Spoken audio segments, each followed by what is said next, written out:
Bonjour, nous sommes le jeudi 24 janvier, c'est la Minute Actu. Elle est libre après 7 ans de prison au Mexique. Florence Cassé a été accueillie par sa famille et Laurent Fabius notamment à son arrivée en France en début d'après-midi. Condamnée pour enlèvement, la Française, qui a toujours clamé son innocence, a finalement obtenu de la justice mexicaine une libération immédiate à la faveur d'un recours en révision pour inconstitutionnalité.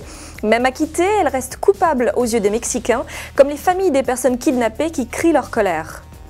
Et si la fameuse taxe à 75% sur les très hauts revenus ne voyait finalement jamais le jour, selon Europe 1, cette promesse de campagne de François Hollande serait enterrée.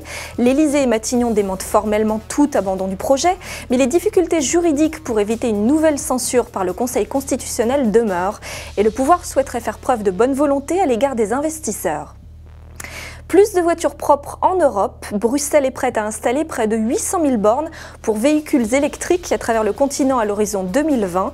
Le plan présenté aujourd'hui est d'autant plus ambitieux que certains pays comme la Suède sont totalement dépourvus d'équipements.